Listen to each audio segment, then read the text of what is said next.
आता एक महत्त्वाचे अपडेट आहे गडचिरोलीमधून। गडचिरोली जिल्ह्यात एलटीबी बेवरेजेस कंपनी दारूसाठी लागणारं इथेनॉल हे मोह फुलापासून बनवण्याचा कारखाना सुरू करणार आहे। कारखान्यासाठी प्रदूषण नियंत्रण मंडळानं 9 मार्चला जनसुनावणी जाहीर केली आहे। ही नोटीस जाहीर होताच जिल्ह्यात मोठ्या प्रमाणावर कारखान्याला विरोध सुरू झालाय।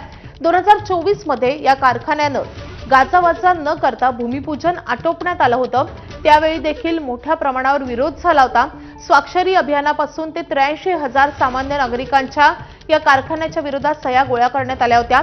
अनेक ग्रामपंचायतींमध्ये कारखान्याविरोधात ठराव संमत आहेत। त्यानंतर गडचिरोलीमध्ये दारू निर्मितीचा कारखाना होणार नाही असं सरकारनं जाहीरही केलं होतं। त्यानंतरही पुन्हा जनसुनावणीसाठीची नोटीस जाहीर होताच विरोधाचे स्वर हे बुलंद होऊ लागलेत।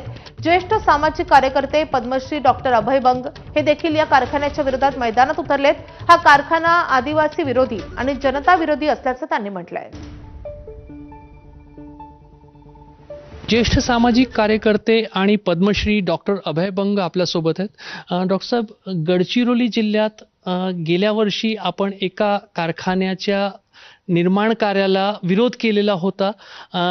एलटीबी बेवरेजेस म्हणजेच मोहफुलापासून दारू बनवण्याचा कारखाना, मात्र पुन्हा त्याची जनसुनावणी 9 मार्चला प्रशासनाने ठेवलेली आहे।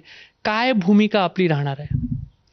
ही एक गमतीशीर घटना आहे की चंद्रपूरच्या प्रदूषण नियंत्रण मंडळाने जनसुनवाईची घोषणा केली आहे 9 मार्चला की गडचिरोलीमध्ये MIDC एरियामध्ये मोहापासून दारू बनवण्याच्या कारखान्यासाठी कोणाला हरकत आहे का?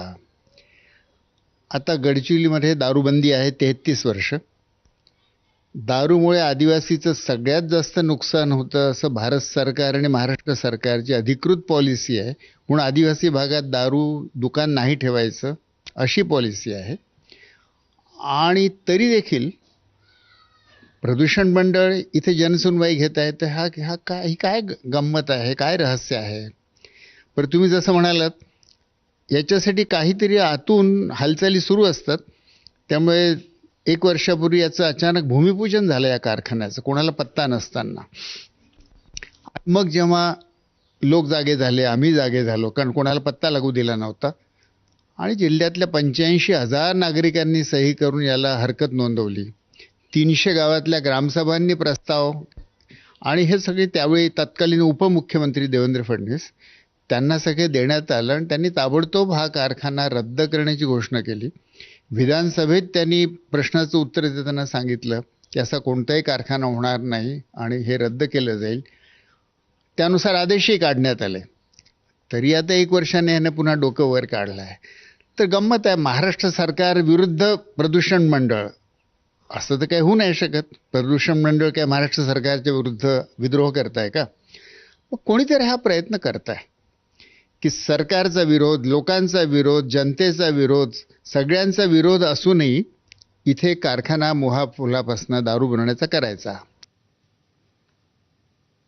आता कापूस उत्पादक शेतकऱ्यांच्या अनुषंगाने एक अतिशय महत्त्वाची बातमी आहे। यवतमाळ जिल्ह्यात भारतीय कापूस महामंडळानं येत्या 27 तारखेपासून कापूस खरेदी केंद्र बंद करणार असल्याची घोषणा केली आहे। असं असताना उरलेल्या 6 दिवसातलं स्लॉट बुकिंग बंद केल्यामुळे घरात कापूस असलेल्या शेतकऱ्यांची चांगलीच अडचण झाली आहे। जिल्ह्यात 40 ते 50 लाख क्विंटल कापसाचं उत्पादन होतं।